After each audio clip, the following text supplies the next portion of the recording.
What's up, wildflowers? I know it's been a minute since I've done a video, but life. But I wanted to come and just do a quick video just about a couple tips for weight loss surgery. And I kind of like to do this because I think a lot of people want to know stuff. I know I did before, and I wanted to watch as many videos as possible just to kind of wrap my head around what I'm about to do, and this is just going to be different just because it's not going to be like typical tips that people tell you.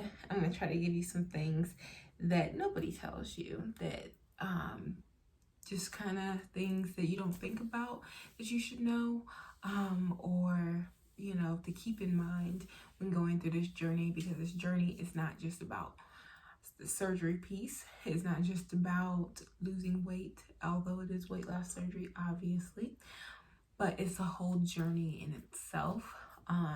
Year before, when you're preparing yourself for it, or even before that, when you are interested in it, that starts your journey.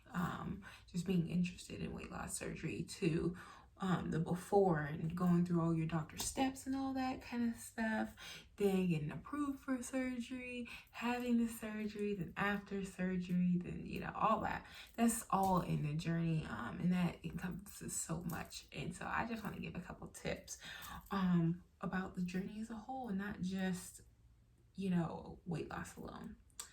Okay, so let's get into it.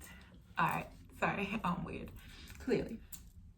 All right, my first thing is make your own decisions on what health is to you and means to you. If you see me reading this, because I got my phone here and I took some notes, okay? Anyway, but yeah, make your own decisions on what health means to you and what it is to you. Pretty much find your why. Find why is it, why are you trying to be healthier?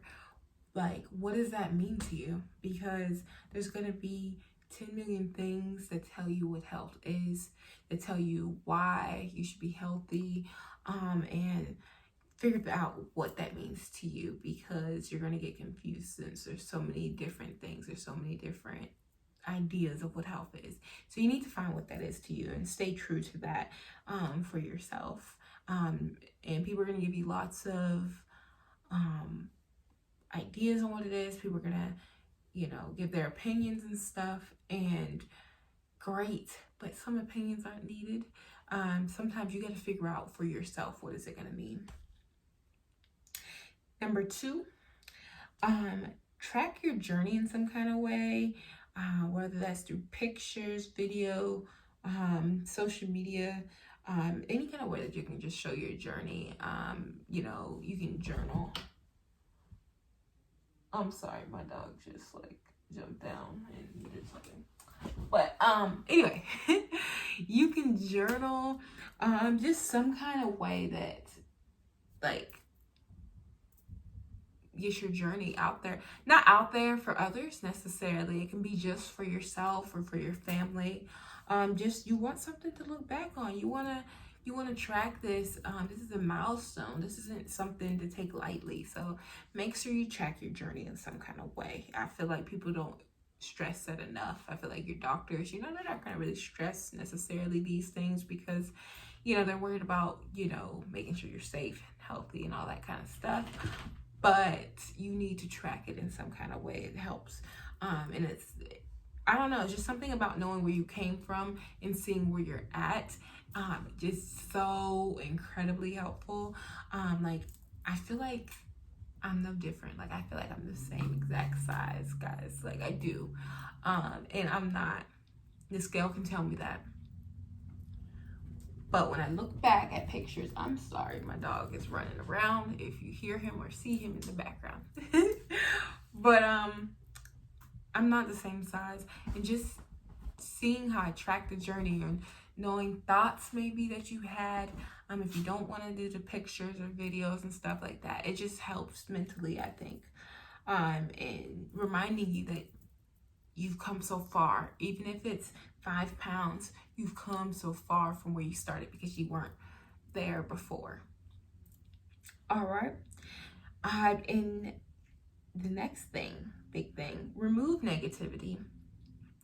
No matter how it's coming your way, if it's through friends, family, people on social media, if it's social media channels, like, so like if you follow somebody who makes you feel icky or who makes you feel less than, or who's making you feel like, oh, you're nowhere near where you need to be, sometimes that can be motivating, but then sometimes that's really terrible for your like mental health. And we're gonna get to mental health for sure too in this list, but you gotta just remove that negativity, because the biggest issue I think with this journey is that we often compare ourselves to other people. We want to know, okay, well, what's your stats? Where did you start? When did you start? So then I can compare it to myself, and you gotta cut that out. You know, we're gonna naturally compare ourselves no matter what we do, but the main thing that you gotta focus on is positivity. You gotta keep yourself motivated and in a good headspace to want to keep moving on in your journey. And the only way you can do that is when you remove some of that negative stuff and you build yourself up and you surround yourself with positivity. What is this, 4 or 5? I don't know, 4 or 5. Okay, anyway, but the next one, watch YouTube videos. Thank you for watching now. Like, if you're watching, but watch them, because they're so helpful. You can know like tons of information. And this is just to go back to what I was saying before. Just remember when you're watching these videos that your journey is still going to be yours. It's going to be different than other people's. It can be similar, but yours is still going to be your own. So just, keep that in mind too. When you're watching these videos, some people are going to say, oh, I hated it for this reason, or I went through this. That may not be at all what you go through. It's so different, So keep that in mind when you're watching, but watch them, be educated on stuff, learn a little bit, see how other people have maneuvered through some of these challenges that you may or may not go through. I think that was a really big help for me while watching videos. The next one, understand you're going to have a huge transition after surgery. Yeah. It's not just after surgery, like the physical kind of like you got to take your time to get back to doing stuff, or not even get back. Maybe if you weren't doing stuff before, you're going to have to, transition into a new life, into new activities that you need to start doing, exercising or just being more active in general. But eating is different, okay? It is different. And I feel like I didn't hear people stress this enough, but it is different. Like, you do not eat the same. You cannot rush it. And this is really, I don't know actually about, what is that called? I can't remember. Okay, so in the different surgeries, there's the band. Thank you. That's what I was saying. Thank you to myself. But the band, I don't know how that goes, so I can't tell you how that's gonna be. But I do know that I hear a lot of similarities with VSG and the sleeve being the VSG and RMY, which is what I had. And that you eat different, your stomach's different, it don't feel the same going down. And again, everyone's thing's different, so your story could be a little bit different, but for the most part, I hear this between those two surgeries is just different. Okay, it's different. You have to learn new ways to eat. You can't eat fast if you wanted to. You have to chew, because you're going to be sick. You're going to have to get in water. You're gonna have to rework how you do things. So, just keep that in mind as well. So yeah, just it's big. It's a big transition. Okay. Next, this is kind of a big thing because I feel like people don't say this enough. You don't have to hate your before. You don't have to hate your before pictures or how you were before. You don't have to hate yourself there. You could love yourself there. You could just want to be healthier in general. Like, you don't have to do that. And I think because we love posting these transformation things, that it makes it seem like, oh, I have to be like a slob in this before picture and look uncomfortable or something like that in the before, but the after has to be fierce and stuff. Like, no. You can love your before, you can love your after, you can have struggles with your after and love your before. Like, it don't matter. Just, like, or even if you don't like your before, that's completely fine. It's just, I don't like the hate on the before. Like, you don't have to do that. So keep that in mind. And the next one, don't restrict yourself. You're restricted because you had the surgery. Let's be clear. You're gonna be restricted.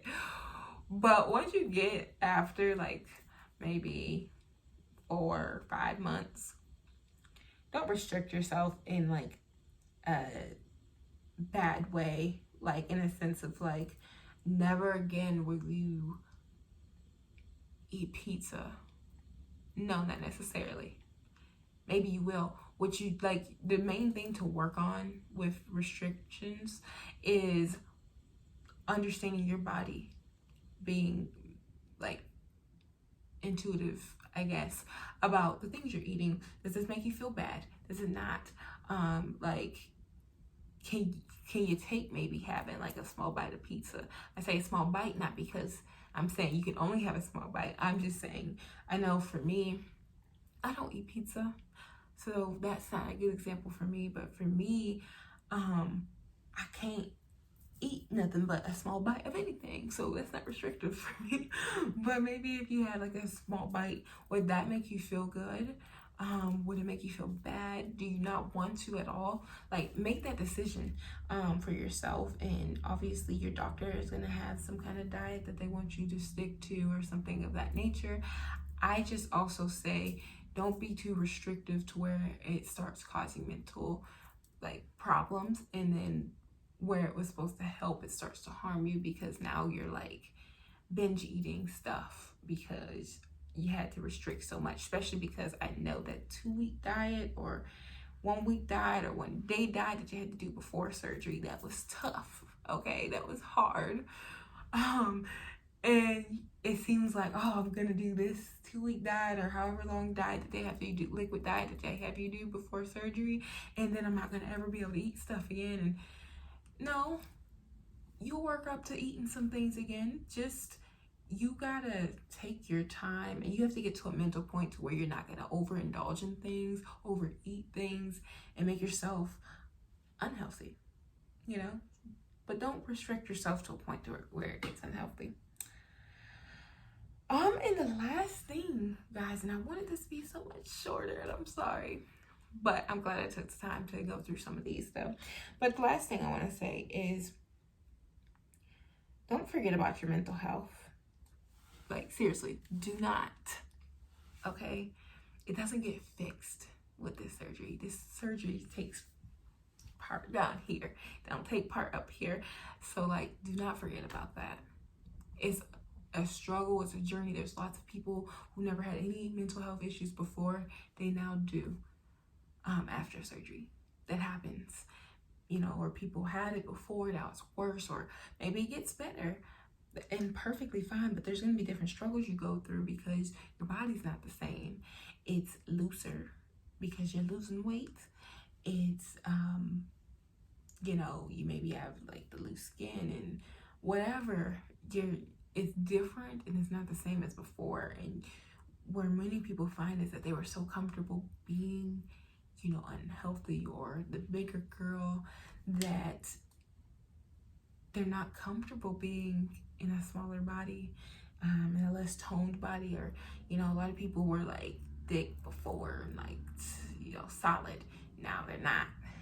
That's a mental game, and looking at yourself and trying to figure out, have I lost weight in these areas, or like you can't see it all the time and stuff like that. So mental health is still so important. it fixes, surgery fixes so much. It doesn't fix your mental. So you just need to make sure you remember that. Remember to focus on that as you're going through this journey, and not just on focusing on the weight loss part. And that goes along with one more additional tip actually I'm going to add in. Don't focus so much on your scale. You lose weight, great, but also you lose in so many different other ways, as far as, you know, inches goes even. Do not focus on that scale. I don't look, like, do whatever you feel is best for you, but I personally don't look at the scale that often. I jump on when I want to know, like, hey, have I gotten down a little bit since then?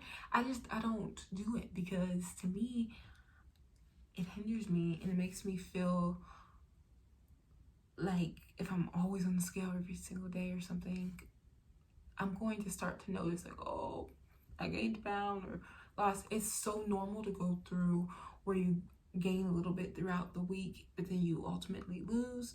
Like, you can go through that. I don't need to see every minute I'm stalling, because it's just so unhealthy for me personally. But in general, for everybody, I just say, do not get so caught up on your scale. Non-scale victories are almost better sometimes than your scale victories. So, you know, just what, I guess going back to the first point, what in health is important to you? Remember that. Remember your why, and, you know, just hold that close to you. And remember those things when you're down, when things are feeling like they're going as good with this journey. Just remember your why. Remember what health means to you and why you're striving to get there. And things will go great. And if you're watching this and haven't had surgery yet, I hope all the best for you. If you're watching this early on, wherever you are in your journey, you know, good luck to you. I'm sure you're doing amazing. If you fell off, it's gonna be all right. It's Corona time. You know, things didn't probably go as you planned, but it's okay. Just take your time and everything will be fine. But thank you guys for watching. I'll do one quick thing right quick. I'll show you kind of where I'm at. I'm like 110-ish pounds down. And I'm like 9 months out. 9-10 months out. Yeah. This is me. I have loose skin, obviously, and it's okay.